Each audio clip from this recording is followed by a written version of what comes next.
Oh my god. That mug. Wait, That hold was up that mug beautiful. again?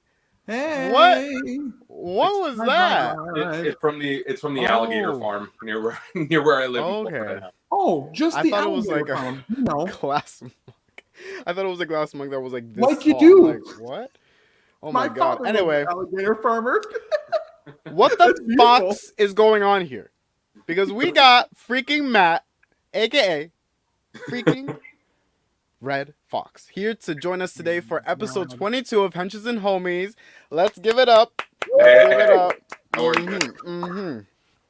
So, welcome to Henshins and Homies. If you are new here, I am your co-host Frankie, and this is also our co-host Sergeant Hooked on Heroes, aka Zachary. And as we just mentioned, today we're being joined by our wonderful guest Matt, who is the creator of Red Fox. Is that correct?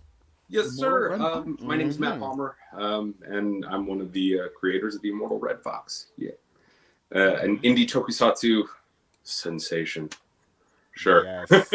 You better give it that Absolutely. title. And sensation is correct because today we are going to be talking about Red Fox and the world of indie toku, as well as later talking about our own indie toku ideas, you know, because we just love to like throw in our own ideas. Why I'm not? ready for it. Absolutely. Zach, We're looking go to get ahead. a job. Yes, yes. As always, go ahead and mention our mission statement, Zach. 'Cause Oh we yeah, know. oh yeah. Right? So this is the first time people are watching. This is the first time that Matt's on the show, so I'll talk about it real quickly.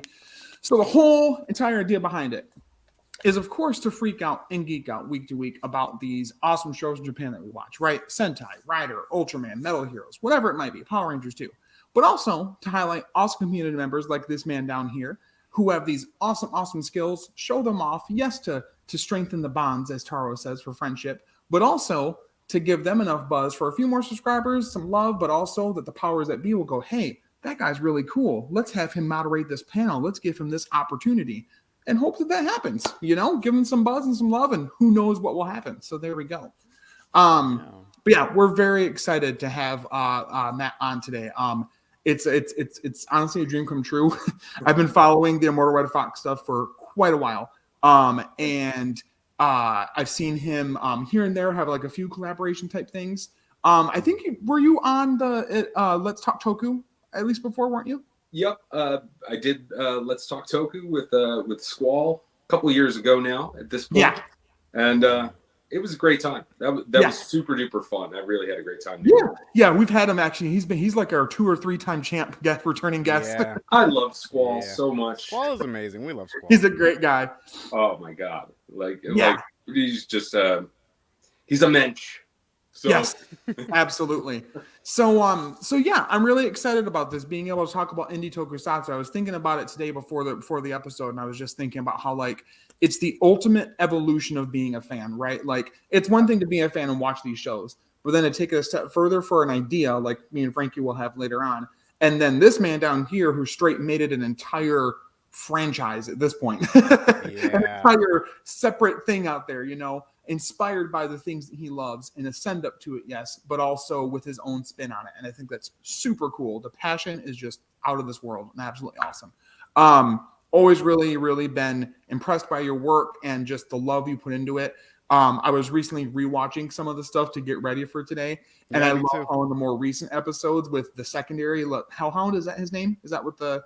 Yeah, so Hyperspeed is the name that we refer to him in the comics, but he's got, you know, the Hellhound Express because of his professional wrestling origin story. If you've right. Okay, cool. I wanted to get the name right because I was like, ooh, this man needs a wiki for all the characters and all the stuff. I would speed it up. It's like legit. We gotta have everything. But I loved it in the episode because you put in the extra work. I don't know if you noticed this, Frankie, to put an eye catch in there.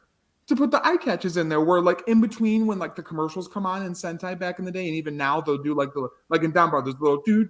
Oh yeah, like the little transitions. You did something like that, and that was so cool. The attention to detail was awesome.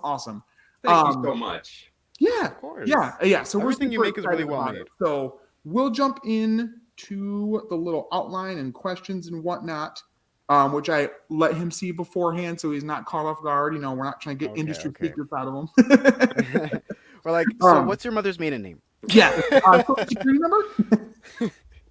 And then we just kick him out. No. Oh yeah, we got questions prepared for you, so we can go ahead and just get to know you, your Yeah. series, how it comes to life, and all that fun stuff in between. Absolutely. Making an indie tokusatsu series is a lot of work. So we really want to know, like, what did it? How did it start? What was the inspiration? What happened for you to get that idea to start this journey? So if we go back to 2016-ish, I had a friend, and still do, in Texas where I was living at the time, and it was to do a comic of some kind. We wanted to do something very punk rock indie comic, that would appeal to the things that I especially enjoyed growing up, that mostly being the Tokusatsu hero.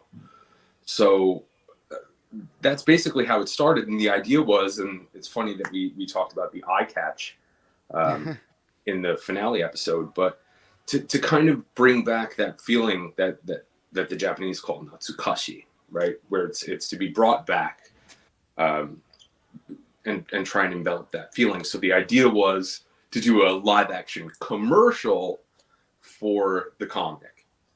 And yeah, okay. So the comic started first, and then it evolved into Then this the live show action came kind after. of situation. Then, huh? right. So Cool. started with the comic book first and filmed over the course of I think like 12 hours, where we rented an area in a business park in Dallas with a homemade costume, very, very homemade. And it wasn't great, but a lot of good things came out of it. Yeah. Yeah. So, and then we chose to take a trip to Japan, go to the Toei Museum, take some photos, talk to a couple of folks out there regarding suits and the best way to go about it, and what's going to hold up, what's not going to hold up. And then, about a year later, the books dropped, and we had our first episode with what you see Red Fox as now. Yeah. Wow. So you went straight to the source in order to get the information on how to even create John something Koei, like this. I'd like to talk to you personally. Right. John Koei was like, you can come into my office. So I don't want to say it like that, but yes and no. You get a closer look at certain parts of the costuming. I mean, really absolutely. up close. Like if you wanted to know how the F do they see, where are they looking through? Like, Right. on certain helmet designs and things like that. So that was helpful. Shopping for stuff for costuming that we still use to this day was bought at not Mondorake, Don Quixote, which is like an insane dollar store, basically, on crazy Japanese steroids. Yeah. So, but yeah, that was kind of how it really started to take shape, and it's just turned into this whole thing, man. Where, like I said, there's suits everywhere, Yeah. props and files and artwork, and just become a patron so I can give away some of this stuff. Aw. That's But so yeah. nice that you guys went through that process of trying to really understand how you can create this live action film, just basing it off of your comic series. I want to go back a little bit to the comic. What was the inspiration to create the story?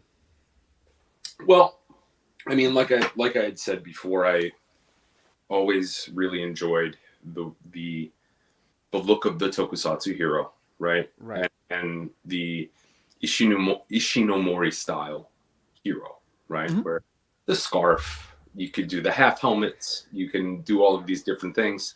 Yeah. And the thing that's cool about that look is you can make one design in that style, and then it doesn't matter who draws it. Batman is Batman, Spider-Man is Spider-Man. Right. If you catch my drift, right? Yeah. And I'm not saying that there's any comparison as far as popularity there, because there certainly fucking isn't. Otherwise, sorry for cursing. You're good. Okay. But like, right? I'm talking to you right now about how I have suits all over my house. But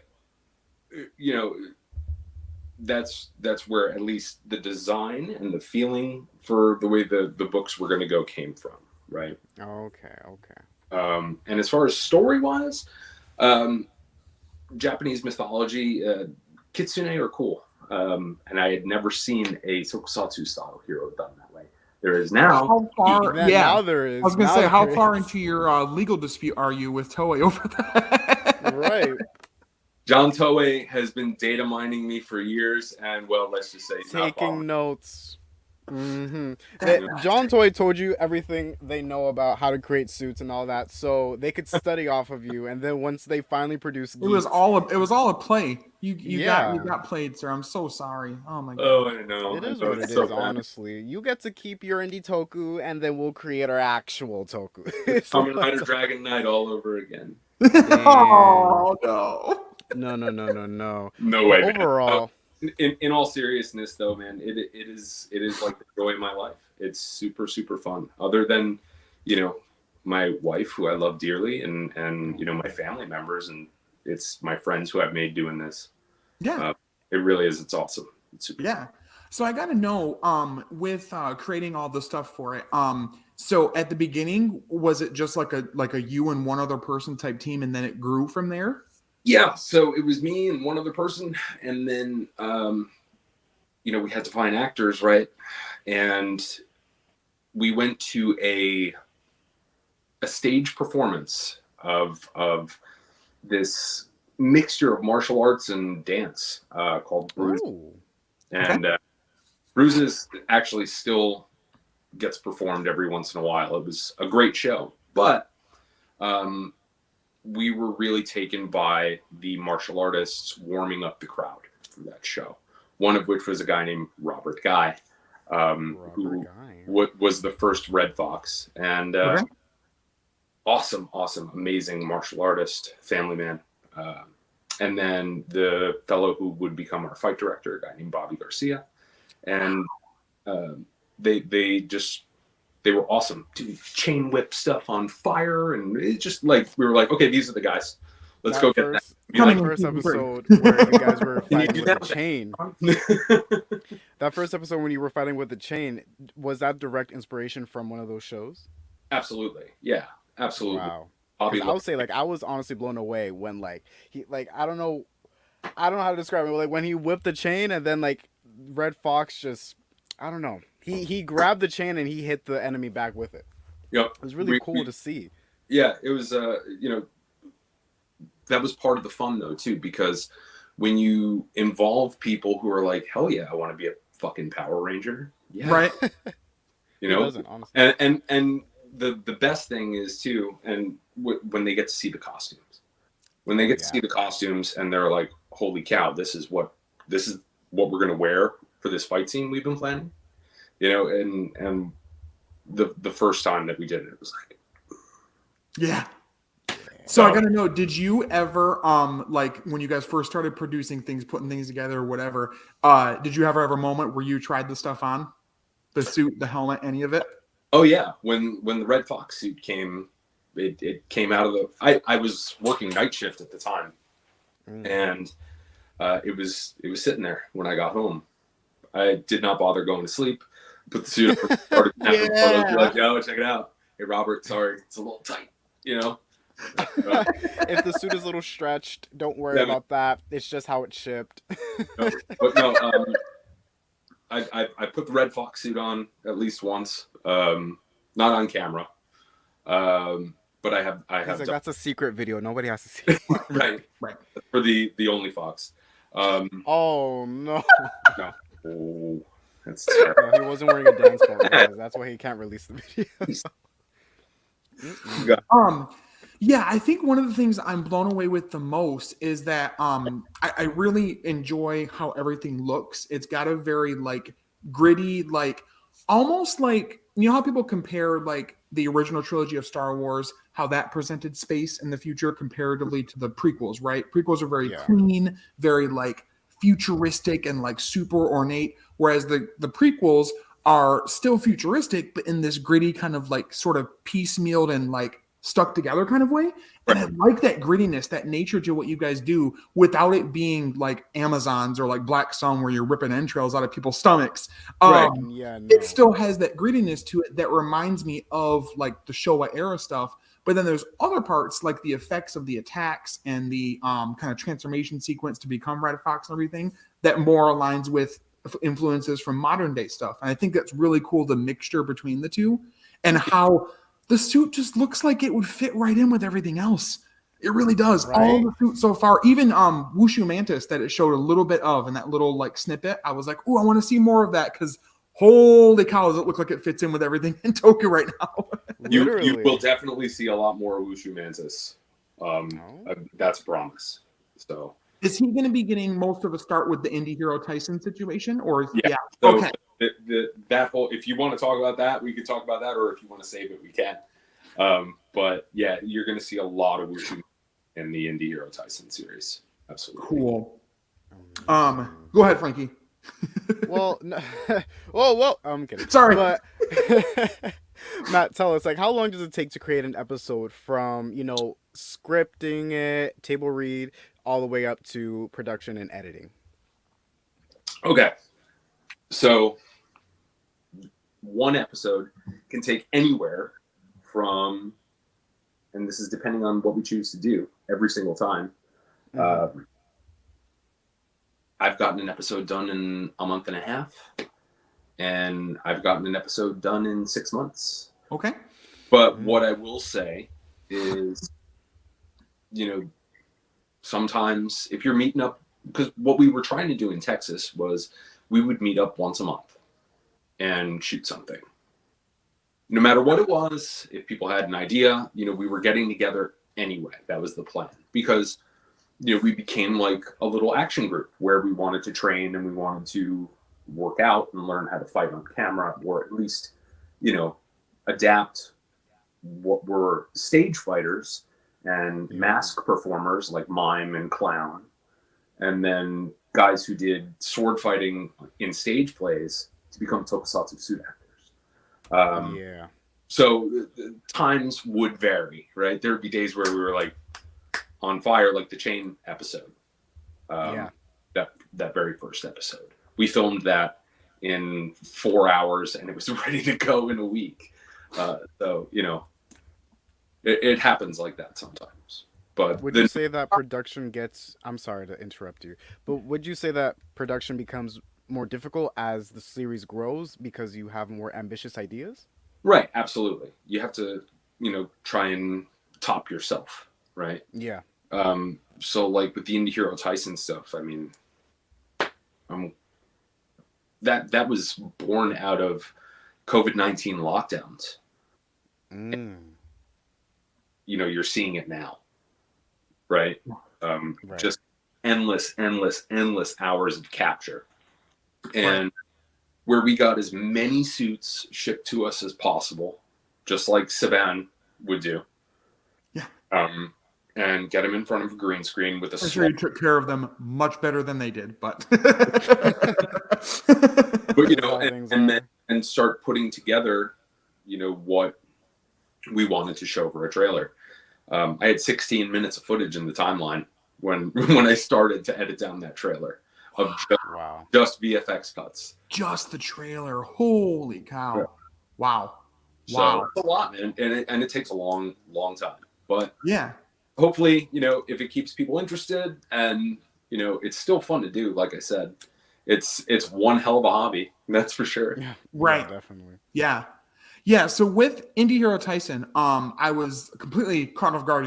You're like, okay, there's this trailer coming out. It's going to be pretty cool. And you like little hint drops and stuff. Then you put it out and I was like, whoa. Cause like, there's a few things I recognized. Like I saw Deca Mexicans, Jamingers are part of it. Yeah. And totally Red Fox and all the characters there. And I saw some other ones I don't recognize. Are some of the other ones like other like international Toku productions kind of going on, indie productions going on, or? Yeah. So there's I'm trying to think of the thumbnail. So off to one side, you've got the Jamingers and our guys, and VT Heroes are up in the corner. from that indie tokusatsu card game, which is a whole lot of fun. If you didn't back the Kickstarter, sorry, I don't know what to tell you. You could still get it. You were there. They're awesome. So who else? Trying to think. Insector Sun from Brazil. Okay, yeah. Raizu from Brazil. We've got somebody from some guys from Portugal there. Who else? I don't want to mess up his name because I always say it wrong. Geyser, who's like a white ninja themed cat guy from Japan, local hero from Japan. Let's see. Avalon, also a local hero from Japan. He's the cool like gold, blue, and green and red and orange and a bunch of colored knight looking dude. Okay, yeah. Yeah. He's really cool. Tom Constantine's the suit actor for that guy. Oh, nice. Yeah. Oh. So, who else? Let's see. Sacred Guardian Singa from Singapore. So yeah, it's a worldwide thing, and trying to get more people because the method that we came up with during the COVID-19 lockdown with our VFX editor really just seems to work. Like for example, today I was working on we're working on shots for one of the future episodes of Indie Hero Taisen, which is more of a Jaminger focused one. And we're doing some really, really cool stuff with. So the Tyson thing is going to be a series then. It's not just like a one-off movie crossover thing. No, it's going to come out in like acts, basically. Nice. That's okay. so cool. I want to do something that's like fun that you can watch month to month. If you're a patron, you're going to have stuff that you can read, and excuse me, kind of sign up for his Patreon. kind of know about what's going on prior, leading up to that month's episode or that episode coming up. So, but yeah, it's a lot of fun with a lot of heroes and a lot of VFX and a lot of really. Like if you guys are creating your own like universe of indie tokusatsu heroes, because with how Toei has Kamen Rider, Super Sentai, they love to put those two together all the time. So the fact that you guys are doing something similar to that is amazing. Like it's a community-based universe, literally. And the fact that you're looking for more people too is even better. We all try to help each other out too, which is really, really fun about it. I've had a working relationship with Deca since this whole thing started. We got to work together with Kamen Ramen. We got to work together with this guy named Ale, who's really awesome comic book artist and has a company called Wind Up Hero Studios. Just lots of guys from Texas, and then it turned into a whole other thing where it's like now, I'm using for our action stuff. I'm using a crew out of New Jersey called Art School Dropouts. Wow. So you get to meet a lot of really awesome people too, which is rad about it. Yeah, that's the best thing about working on projects like this. Just being able to collaborate and work off of each other's ideas to create something even bigger than yourselves. Yeah. That's And amazing. The thing that's cool is everybody, who we've worked with knows what Power Rangers is, and then you get that diamond in the rough who's like, I love Kamen Rider Black, and you're like, you're gonna get the secrets. Yeah. It's a lot of fun. It really is. I can't say enough about that. Right. Has Go ahead, Frankie. Go ahead. No, yeah, you go ahead. No, you go ahead. I just wondered. Anyway, so like I was gonna ask you, how were oh my god, no, Zach, please just go ahead and interrupt me. It's fine. No, go ahead, ask your question. Oh my god. With how like in depth your guys' production is and how like awesome the suits look, they very much, like I said, look like they fit right into everything else. Have you guys gotten like stuff from Toei about, hey, whoa, what are you guys doing, or anything like that at all? Did you ever get a cease and desist from Toei? There have been no C&Ds issued by Toei. Okay. He cannot legally disclose that, so that's why he's lying. Right. I got one copyright strike from Toei. A copyright strike. Don't worry, us too. It's a copyright strike for using music that I love. Right. So, there was some of the Jetman music and some other music I heard in there. Yeah. Right. So, whatever. It is what it is. You know, It is as far what as that goes, right? it's not that big of a deal. But Yeah. it's I fine. think that the style of filmmaking is super fun and super cool. So, yeah. But Well, I forgot the rest of the question. I'm sorry. No, that was just That like was if basically the you guys ever question. got any like comments from like, hey, whoa, what are you guys doing? What this isn't like Has affiliated Soy with us. ever You knocked can't do on I your that. door and went into your garage and inspected a helmet and said, "Yeah, no, this looks a little too similar to our one season. I'm gonna need you to go ahead and destroy that. I This wish suit, the Tony shade of red." that did. I wish they Oh would. my god, I wish they would. would. Yeah, You man. you want to like just Yeah. A I kiter don't know, talk to them. You Right. went for Takahashi to come in like, listen, man, I thought of foxes first, buddy. All right. Be like, let's get I have that to say, straight. I have not watched a single episode of Kamen Rider Geats in protest. I'm not Interesting. kidding. I feel like if you did, you'll be like, they stole that from me. Yep, this kick, that was our choreography. It really is cool to see I how actually haven't watched either. Shockingly enough, Dawn Brothers or Geats.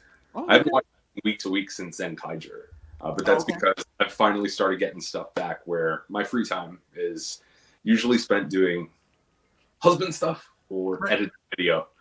So, but Zach can relate to that, yeah. Mr. Husbands. Over Yep. here. 2 kids of my own, wife, absolutely, I get it.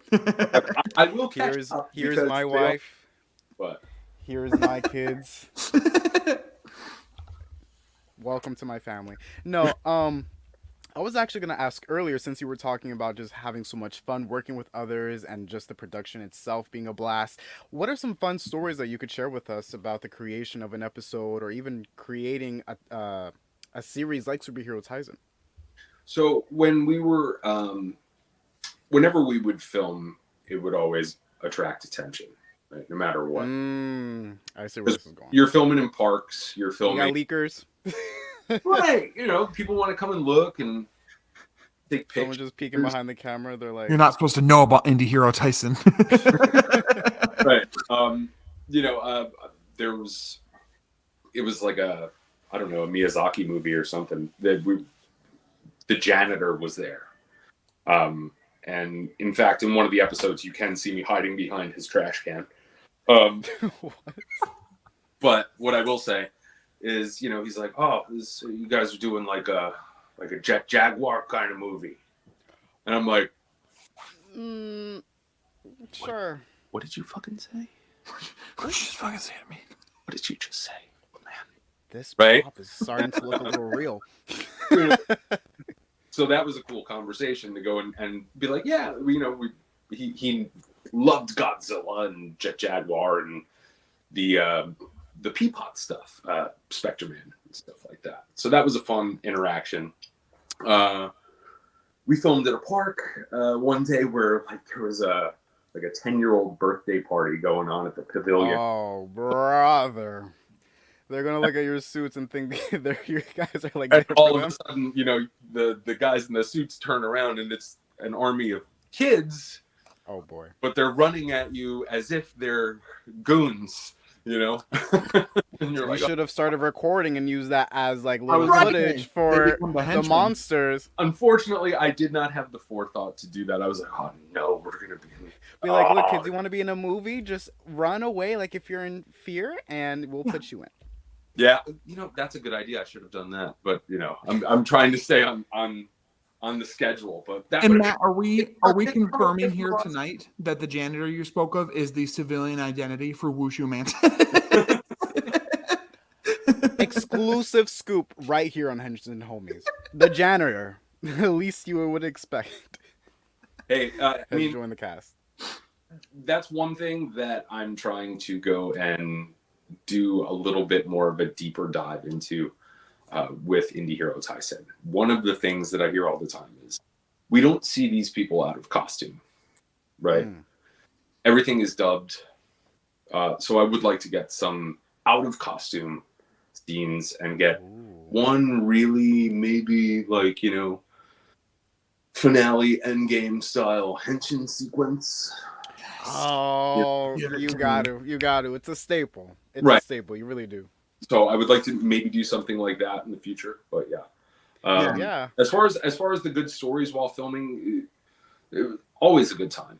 Always. I mean, I've tons of stuff that would probably be great on TikTok. Of who wouldn't want to see Hyperspeed and Red Fox dance into Beyonce? You know, Are you plugging your TikTok right all now? this Because thing it seems like it. right? You honestly should. Honestly, was a kick ever too close to the face when doing the stunts? Oh, plenty. So it's funny that you mentioned that, and it goes a little bit back to the suit building. You know, the ears were getting really messed up on those helmets from kicks. Oh. So the second round of suits that we made, they all have these velcroed on ears. So if you So you can hard enough, replace them. they break away, and Yeah. you can replace them like Christian Bale in The Dark Knight. Yeah, it'd be a fun gag in an episode too. Like, what? I can't hear you. He's like, what was that? Oh, Now I'm ready. that's actually really clever. Wow. So tell us, you got merch.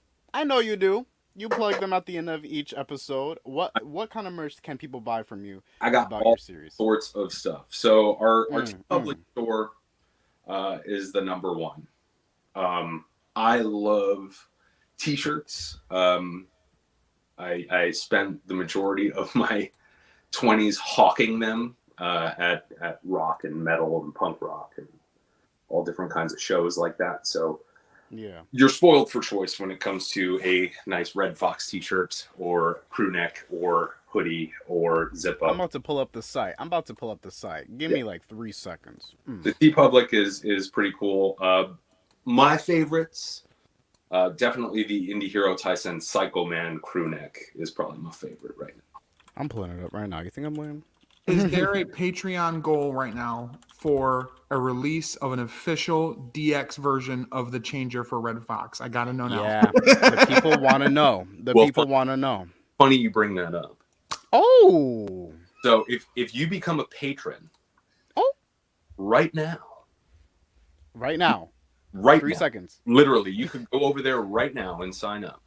Mm-hmm. I will send you, for whatever tier you're on, the Super Psycho Studios Lab 3D print file for Ooh. DX Morphoxer. Oh, wait. my Hold that up. Ooh. Oh, that's So really cool. beautiful. We got a little, so you can turn the coin and stuff. It looks like a phone case. Is it a phone case? I mean, No. I know it's a belt, but like, I feel like you could make it hollow in the back, and then you can have it as a phone case. You could make it into pretty much anything, quite because of the way it's set up in the file. Plus, we have it set up so we can have little click-on type of things for additions and power-ups and build-alongs and stuff like that for our patrons. Nice. Okay. So with the inspiration for that, with the changer, because that's one of my favorite things about Toku in general, with like Sentai and Rider, is like how the little tech pieces work. Mhm. What was the inspiration when you designed, or when you worked on with the people who designed the changer? Was it all from one side or the other, like all Rider and all Sentai, or a mix, or how did that kind of come up? So, design changes have been made over the years, but initially the first Morphoxer was a toy that I bought at let's see, might have been Mandarake, a children's toy, some sort of remote control type of thing. Nice. And we repainted it and broke pieces off and glued them back on in different orientation, and Okay. and stuck it on. And that's the one that actually is still on the suit to this day. Nice. But That's so then cool. later on, 3D modeled it, and now can print ones when we need to make replacements, because that happens. Right. Yeah. Because I know, like, oh yeah, there's the site. I know, like, when they produce the different shows and stuff like that, who is it?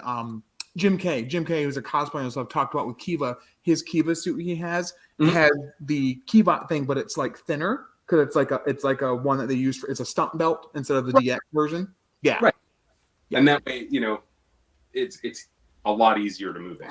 So, but yeah, that's the story of how we came up with the belt. I'm trying to think if we did that for anything else, because I do like to kit bash stuff. Right. Was there anything similar with Hyperspeed's thing? So no, Hyperspeed was actually a scratch build. Everything on that suit is made completely out of foam. Ooh, okay. So the wrestling belt with the turning medallion, that can also be used as like a knuckle that you can punch somebody in the face with.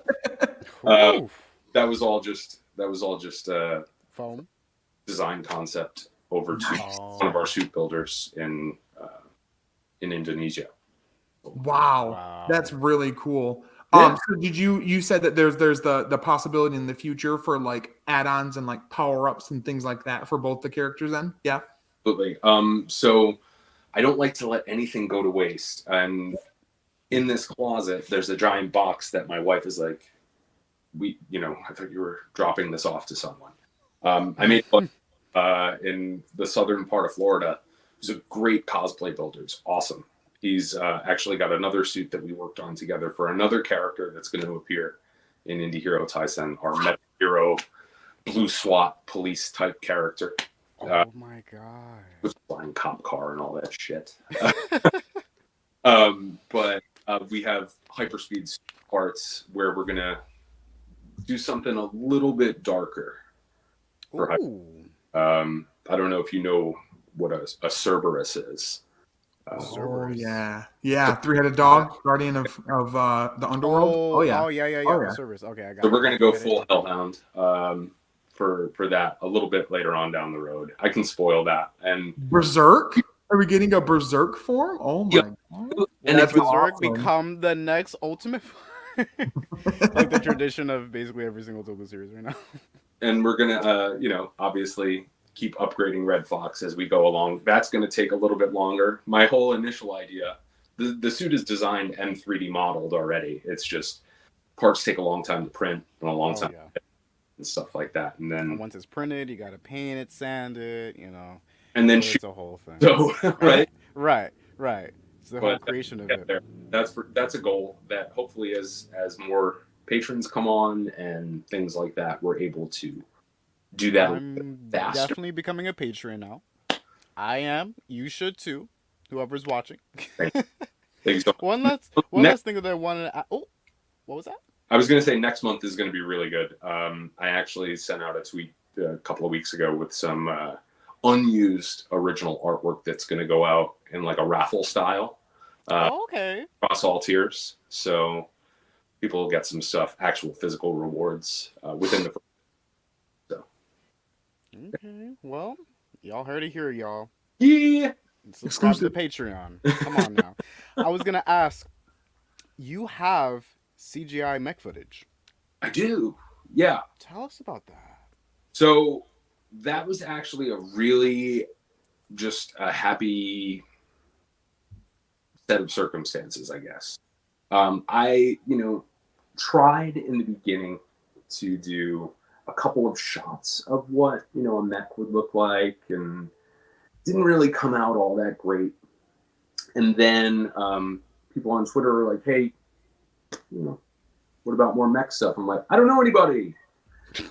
Awesome. And within a few weeks, we got some really awesome models, and then came the 2-year learning curve of how to use them, and how to use Unreal Engine and preset animations to make the production timeline not turn into a complete and total bottleneck. So for what came out, it's amazing. Yeah. I feel you don't really see a lot of indie tokusatsu series even have a mech, let alone like a whole fight scene with one. The only one I can think of is Mighty Mashin Emo Rangers years and years and years ago, with their very crudely put together at the time models for that stuff. So I worked with a buddy who I met through Johnny Flores, who actually drew volume 2 and 3 of the manga. Okay. A buddy who he also worked at Bandai with, was an animator before he started working at Bandai. Wow. He, was like, I'm messing with Unreal. Let's see what we can do. So I gave him the models, and we started to work on some preset animations. It was very Iron Man 2. Like, I make salute, like got it right. Until we started to storyboard things out and find clips that would actually work, or preset animations that would actually work. Then, once we started to get somewhere with that, we were like, okay, but the city doesn't look the way it should. We were lucky enough to find some really, really awesome assets online that allowed us to put the robot and the monster in Japan and make, make it seem believable to a degree, right? You got to make your own little models. Right. If you 3D printed the model and like put it on like a made city with paper foam and whatever, I would love really cool, and like the hands, just like skills, unfortunately. But, sell an action figure of the mech. I don't know. Well, there's a 3D model that I have printed of that as well. And as far as action figures go, that's something that is also back there. You probably can't see. He's hiding somewhere back there behind Shin Ultraman. Oh, I think I see it. The hands. Yeah. The hands. That was a beta test one that we did. But now we're working more on these Sofubi style, 6-inch type figures that you'll be able to print. And you can print them in whatever material you want and get them in all sorts of crazy colors, or you can just paint them the old traditional way. So, but yeah. Wow. Yeah. Well, there's a lot in store for you guys, from the Indie Hero Tizen all the way up to the figures. You guys are busy at work, and it's honestly everything that you guys release is amazing, from the shirts to the series. You got to keep it up. Keep up the great work, okay? I appreciate it. I really do. Like I said, it's a lot of fun, and I hope other people enjoy watching it. I know that everybody that I rope in to coming and working with us and doing a little bit, they always end up having a blast. That much That's what it's all about at the end of the day. As long as there's smiles. Yeah, it really is. Because, if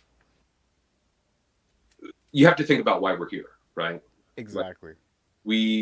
I don't know, I can't speak for you guys, but I can make the assumption that, you grew up on this stuff. And no, I didn't. What the? You're right. Oh my God. What's that over there? Exactly. Oh. So anyway.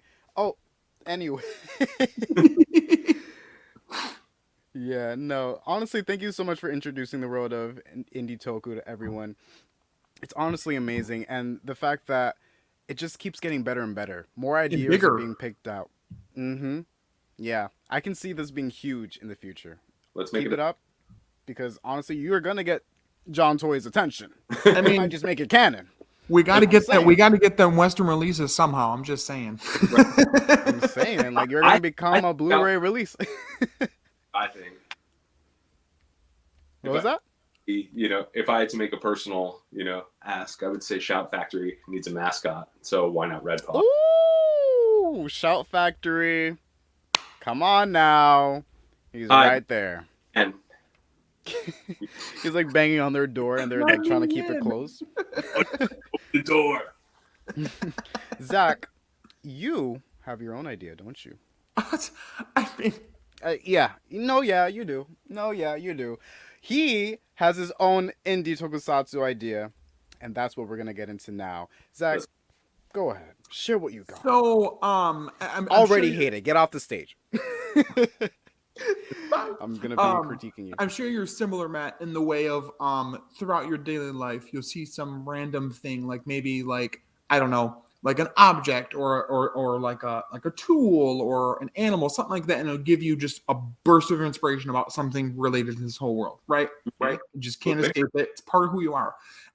I've been that way for the longest time, even before I knew what Sentai and Toku was at all, and it was just Power Rangers. Same thing. I would come up with my own ideas all the time. And so when I came up with the concept for the topic tonight about your part we just talked about, like Immortal Red Fox, indie hero stuff. But then also the second part, coming up with their own heroes. I was like, how would I do this? And I started thinking about it. So I wouldn't say cheated, but I guess you could say it that way a little bit, because I made a poll to of like some animal motifs for people to pick out from. So I went with the shark motif for the hero that I did. It's kind of a mystical tech / maybe Aztec Mayan type of aesthetic to it a little bit. So the hero's name, I tried to like style it as what it would exist within your world of your heroes, like the Tyson world, if you will. What he's saying is that he wants you to put his series in yours. Lunge, like lunging, like Lunge, Mako, like Mako Shark. And civilian identity. We want to say it again. Say the name again. Yeah. Lunge Mako. Okay. Ooh, okay. Yeah. Right. Yeah. So I've always really enjoyed sharks, and my son Shepard does too, actually. Is a cool animal in general. And so I was kind of looking into it, and I was like, I've always been really interested in like different like cultures and how they see animals, then they make a monster out of it, right? Okay. And so I looked into it, and I guess in the Aztec culture, there was a creature in it that was like an amalgamation of sea creatures, like part shark, part crocodile, whatever, all these different things. It was just a monster. So I kind of twisted that a little bit in this. The main character in it, I named him, I think his name is Ohtli. It's Ohtli. It's an Aztec-like name, Gonzalez. He's a modern-day archaeologist. He stumbles upon, basically, by like falling through a floor somewhere, nearly getting killed doing so, a statue that has this spirit in it, this ancient spirit in it, who tells him, you know, I've been seeking a champion, somebody to fight in the physical world for me. And I want to choose you. You know, you seem to have, you know, the spunk, the courage, the want to be a hero. And the fall that happened where he got there, it nearly killed the kid. So he's like, well, okay, if somehow you can save my life, I'll do whatever you want. He's like, all right. So they bond as a result of that.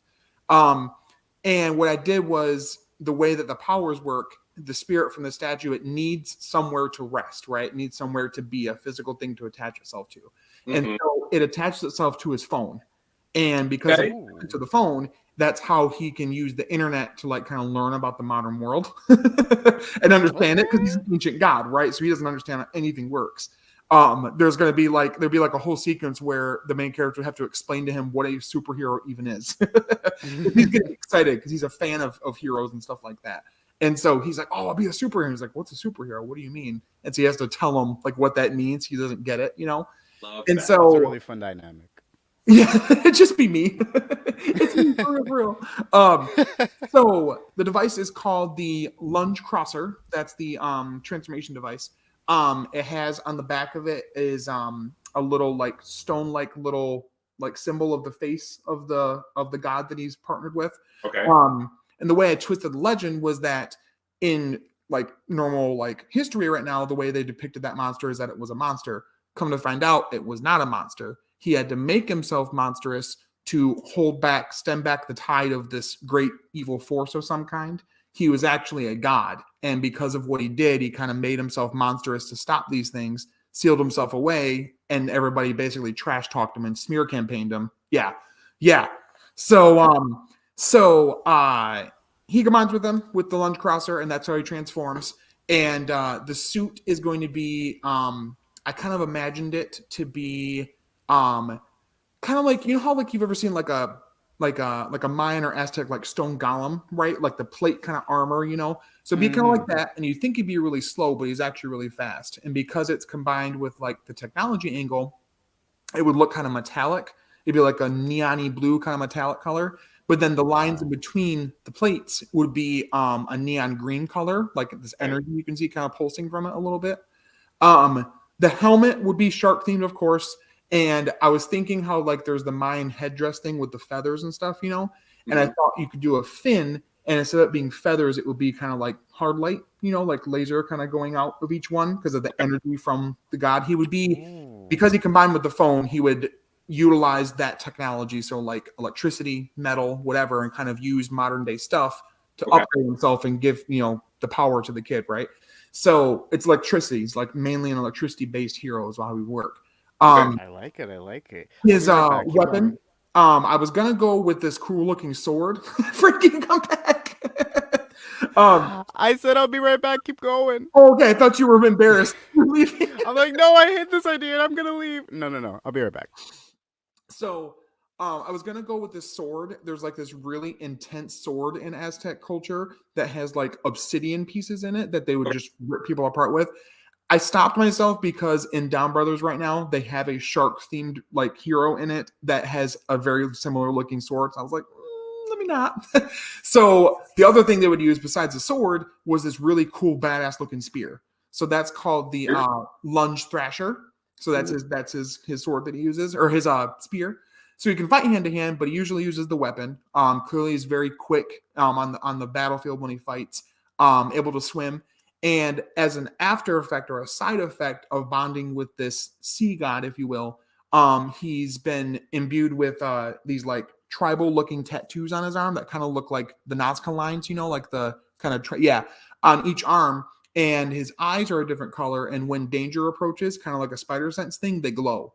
So they glow kind of like a neon blue color. And that's how he knows, okay, it's time to transform. Let's fight. Let's figure out what's going on, kind of a thing. I like it.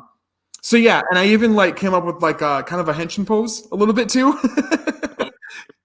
Yeah. So if this was the lunge crusher, the lunge crosser, he would activate it, and then what did they say? So he would activate it. 1 second here, get rid of notification. So he'd press it, and then he would say, "Let's lunge out," and hold it out, and then it would transform and combine him with the god's power, and there you go with the hero. The villains I haven't really figured out yet. I really just focused on him as a hero. You draw thing up. Like, come on. Like, you have this whole pitch ready. So I did have some ideas. I thought about a like uncle character that was the one that would fund this kid's like expeditions to find stuff, because he wants to like explore and whatever. And that he doesn't think anything on the surface of anything that, there's anything going on that he might be evil or, not who he says he is, whatever. Well, come to find out that eventually he's been kind of spying on Oatly and sees him transform, tries to figure out how that happened. He gets approached by like the main like demon entity that's been spawning out all the monsters and stuff, combined with that. And that becomes our main villain in secret. So he has no idea what's going on, why they were these. This dude's uncle is the bad guy. Yes. Instead of the dad or the brother. Reminds me of Miles Morales in Into the Spider-Verse. And then the only other thing I came up with was like a secondary writer-esque character that would be like sort of a half love interest. It's like a childhood friend of his that they started out working together with the archaeology stuff and then kind of went their separate ways because Oatly is known for being very like taking risks and not thinking about it, getting himself hurt a lot and not really thinking about what could happen, And that comes from an inner sense of wanting to protect people and wanting to like keep things safe that are important historical artifacts. And another part I wrote into him is that part of what he does is like any money he makes from an expedition is he usually donates most of it to like charity stuff, basically.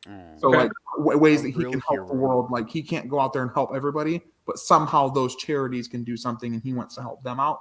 But she would be like a secondary character that eventually would be partnered with another god that finds out that I think the god's name is Chapaktil is the one that he's with, the sea god. So it would find out Chapaktil is doing its thing and be like, well, what the hell? Like he was sealed away. He's bad news, blah, blah, blah. She's, of course, extra pissed finding out that he's a superhero and even more putting himself in danger. And so she combines with another god and becomes like her own separate hero that's kind of sort of antagonistic towards each other until they have to come together to, fight the villain and stuff like that. So, yeah. You brought me all third arc and you don't have a draw. You brought me all the way to the third arc of the story. And you don't have right. Love it though. Beginning, middle, and end. I'm gonna be honest though, man. Like you had me right away with sharks. Right. Like I love sharks. Energies, Aztec sharks. Yeah, Aztec sharks. A mean, fucked up uncle. Like it makes for good storytelling. Yeah. No, absolutely. But no, always been creative with the stories. Yeah, I would highly encourage you to draw that. I would love to see. I want to see what this character would look like. I think that you made it really, really hard for what your co-host has to do now. It's Don't look funny you at say me. that because I am artistic in the way of my words and how I can like come up with an idea and write something, right? If you get me to draw, it's going to look like my son was like drunk and decided to scribble something. I wish I was artistic in that way of drawing, but I'm just But not. honestly, I'll have to commission somebody. you need to get something commissioned. Yeah, Because I want to see the suit. I want to see the suit and like the shark fins being energy and the Aztec armor inspired. Like it needs to happen. Get it commissioned. I can send you an artist later that I found on Twitter. Sure. But yeah, no, you're right, Matt. It is hard for me to talk about my idea now because how am I gonna top that? How am I gonna top Aztec sharks? Like, well, I'm not topping it. An AI is because I decided that for my indie tokusatsu series, I wanted to come up with an idea and then let AI take care of the rest to see what would happen. To see, because AI is big right now. Everyone's talking about it. AI pictures, AI chat GPT, whatever. We don't need Zordon when we have Skynet. Exactly, like I'm saying. So I was curious to know, like, okay, I gotta create an indie tokusatsu series. What would it be?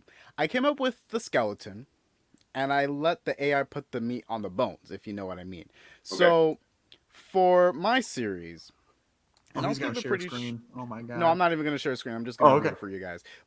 And I wish I had illustrations too because I could make them, but I just, the chat AI just kind of made it so hard. I'm kidding, but maybe in the future I'll share it on Twitter. But for my series, I decided to do something that we haven't seen in a while. Okay. And that is a season based off of time travel, like Time Force, and magic, like Mystic Force. Okay. Both have Force in their name. Ignore that. So, I wanted to combine both of those two concepts together. Time traveling wizards Okay. is the concept for my Power Rangers team. I would have made a Super Sentai, but I decided to go on the Power Rangers route. Both are Toku, So, this series is going to be called Power Rangers Chrome Wars. Okay. Okay, so that was my idea of it, and I left it to the AI to figure out the rest. So, this is what the AI said. The premise is a group of powerful wizards from different time periods have banded together to try and change the course of history by altering key events. To stop them, a team of 5 teenagers from the present day are recruited to become the Chrome Wizards, using their own magical powers to travel through time and stop the rogue wizards from changing the course of history. Whoa. We're already off to a great start, but we're not Holy even cow. done. We got the Rangers. Now, the chat made up its own colors, but it's very similar to Time Force's, so I'm actually going to change it up a bit. So the Red Ranger, though, is a leader, and he possesses the powerful time manipulation ability that allows him to slow down or speed up time. He also wields a staff that can project blasts from a temporal energy. Ooh. Okay, we love our red. Blue is the smartest member of the team. Wonder where I got that idea from. With a deep knowledge of history and a staff that allows him to create portals through time. Nice. Okay. We like blue. By the way, blue is a lighter blue, not like a dark blue. Yellow, which is just a normal yellow, is the most athletic member of the team with the ability to move quickly through time and space. She wields a pair of time blades that can slice through reality itself. So you know, like that. I don't know if y'all saw Multiverse of Madness. I'm not gonna spoil it for those who haven't. But there is a character who uses, like, I believe, a knife to literally rip time itself to create a portal, and I imagine that's what the Yellow Ranger is. Yep. So next we got Light Orange. The Light Orange Wizard is the most mysterious member of the team with the power to manipulate the fabric of time itself. He wields a time scepter, my bad. I said it, okay? He wields a time scepter that can create temporal fields. Like I'm saying, like, it's crazy. And then finally we got our Light Green Wizard, the youngest member of the team, with the power to see into the future and predict the actions of their enemies, so they can, like, look into the future and see what's going on. She wields a crystal orb that can project vision of possible futures. Ooh, I like that. We're not even done. The AI was feeding us today. We got Kronos, the main antagonist, a powerful wizard from an alternate timeline who seeks to alter history to his own benefit.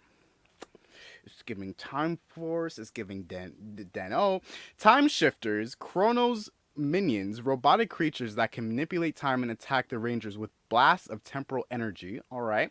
And then lastly, we got the Time Weavers, which is like kind of like the big generals from different time periods who have been recruited by Kronos to serve as his personal guard.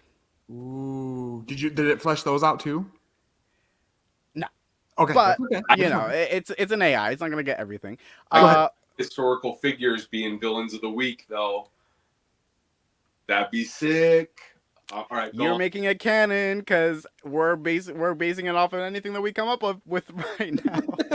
I love how the 13th Geek is like, make it happen. I love how he just makes hashtags. Last time it was watch it, and now it's make it happen. Guys, the AI is cooking right now. Wait, let's let it cook.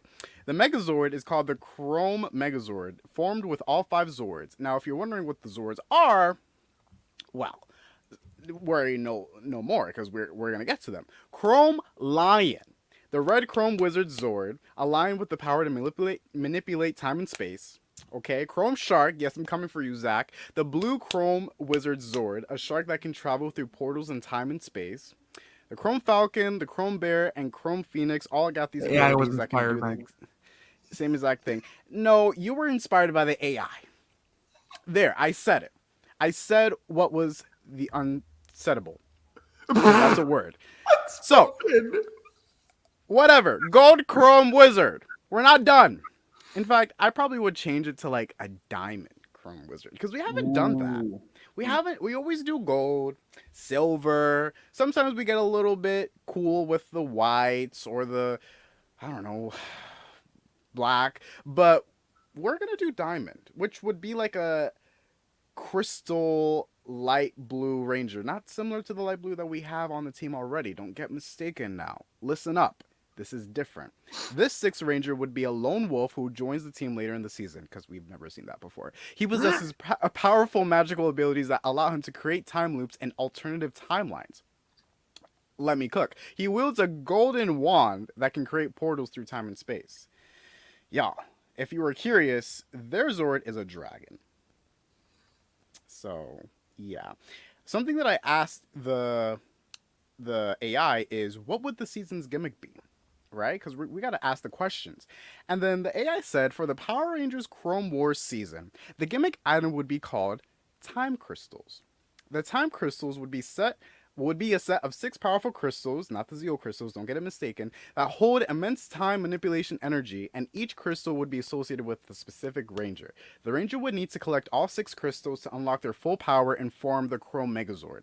The time crystals would also have individual abilities that the rangers could use in battle. For example, the blue Chrome Wizard crystal could slow down time. Yellows could make a temporal force field.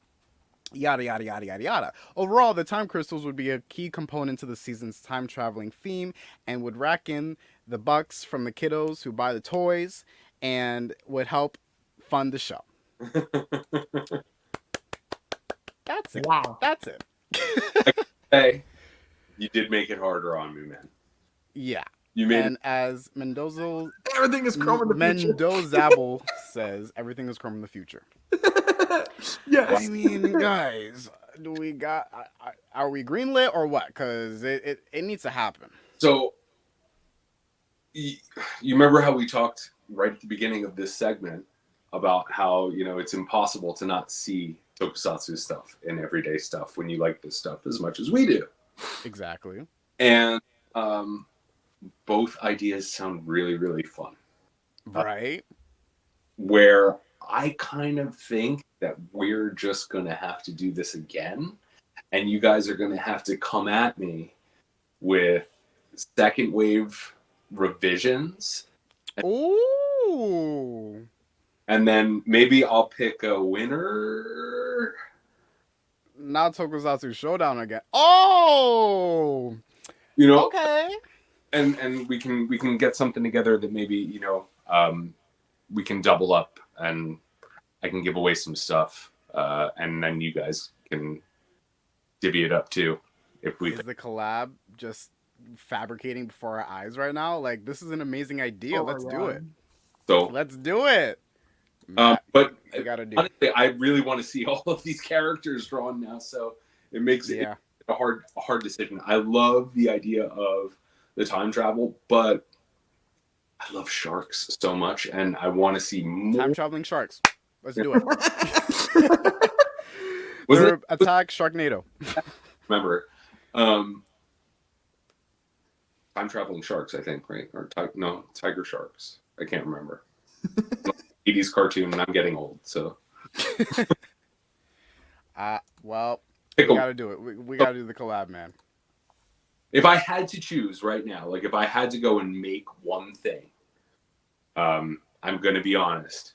I'm going to have to go with Aztec shark with a spear. Mm-hmm. With I would too. Honestly, Zach's idea is a lot more fleshed out. Now, I think that like if I had to go and make a production and someone said 3 months, I want it. You know, like that would be what I would choose to go with if there were two on the table. That's not to take away from that AI came up with some shockingly cool ideas. Right? Led us to other ideas. So what my thing would be to go and take your idea and your concept for the shark and then maybe even go and use the AI to help with a couple of things. Yeah. You know, Absolutely, you can do that. Building up on the gimmick and stuff like that, because that's pretty impressive. I haven't jumped into that world as far as using AI to write stuff. I just I was just curious, really. Like, I made sure to source the AI because I didn't want to take the AI suggestion and use it as my own. I gave it Right. an outline of what to do, and then it just gave us the rest. As you can tell, the AI was inspired by a lot of cliches like, oh, the Six Rangers very mysterious and at first, but then lovable later. Like you could tell where it's getting it from. Right. But it's actually really interesting that it came up with even more concepts for the same season when I continue to ask it questions. Like, I asked it a couple of things like, oh, would the Six Ranger Zord combine with the main team? If so, what would their Megazord be called? And I believe it came up with something like the Chrome Omega Ultra Zord. I'm like, whoa! Like, we need to make this happen. So, yeah, AI is really cool, and I'm not trying to rely too much on it as far as, like, day-to-day life goes. It's debatable, but as far as creating a concept for a Power Rangers season, it did a pretty good job. I would say so. Yeah. It was really fun. What was that again? Sorry, it cut out. I said I've been made obsolete already. No, No. Not at all. Not at all. In fact, you're only getting better. The AI is still behind us for now. But yeah, Matt, thank you so much for coming onto the show and just talking about everything from Indie Toku to Aztec Sharks. That's just how it is on this show. We just bring up these ideas and have people talk about them with us. So again, thank you so much for joining us, man. We really appreciate it. I really had an awesome time. I can't wait to do it again.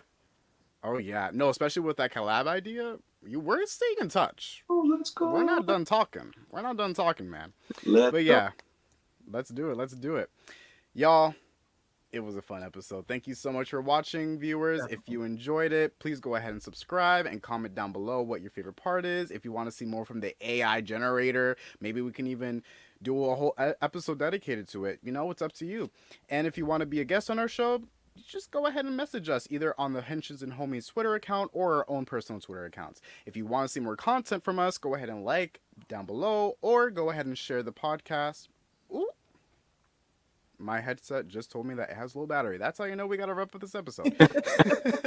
Anyway, so if you want to see more topics, just go ahead and message us any ideas that you have as well. Absolutely continue to support indie Tokusatsu. Yes. They need it. They deserve it. They have the passion. They have the ideas. The teams are forming. Things are coming together, and it's only a bright future from here on out. It's gonna get better from here. We'll try to link below the Patreon and everything we can. I will be linking below in the Patreon. The t-shirt the T Public site. I'm gonna be linking your channel as well, so they know where to find you. If you want to see anything, buy anything from the legendary Matt and his amazing Immortal Red Fox series, you can go ahead and do that. Okay, And you this will better. not be the last time that we'll be interacting, so you better be keeping a close out on his Twitter as well. Yeah. Thank you guys so much. Really had an awesome time. What a way to spend a Friday night. So, Yeah. Oh yeah, absolutely. We love interacting with the community. It's just a great time all Very around. good. Keep doing your thing, guys. Thanks. Yeah. Of course, man. All All right, right. y'all. Take care. Have a good night. Stay safe. And keep on henshining, I guess. I don't know. Yeah. And being with your homies. Bye. Of course. Bye.